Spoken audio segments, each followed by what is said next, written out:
A mi nastavljamo s vijestima. Ako suditi po sve brojnijoj Facebook grupi Budi Riječanin, sve se više građana na popisu stanovništva izjašnjava kao Riječanin, odnosno Fjuman.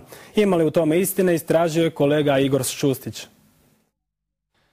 Udruga Slobodna država Rijeka odlučila je nagraditi prvih 20 građana koji za vrijeme popisivanja stanovništva za sliku profila na Facebooku stave fotografiju grupe Budi Riječanin i naravno na zidu objave da su se na popisu opredijelili kao Riječani. To je zapravo jedno odobravanje naše akcije gdje smatramo da svaki građanin Rijeke i koji se osjeća Riječanom ili je po nekoj daljnoj rodbini Riječanin, da se ima pravo izjasniti regionalno, zapravo riječki.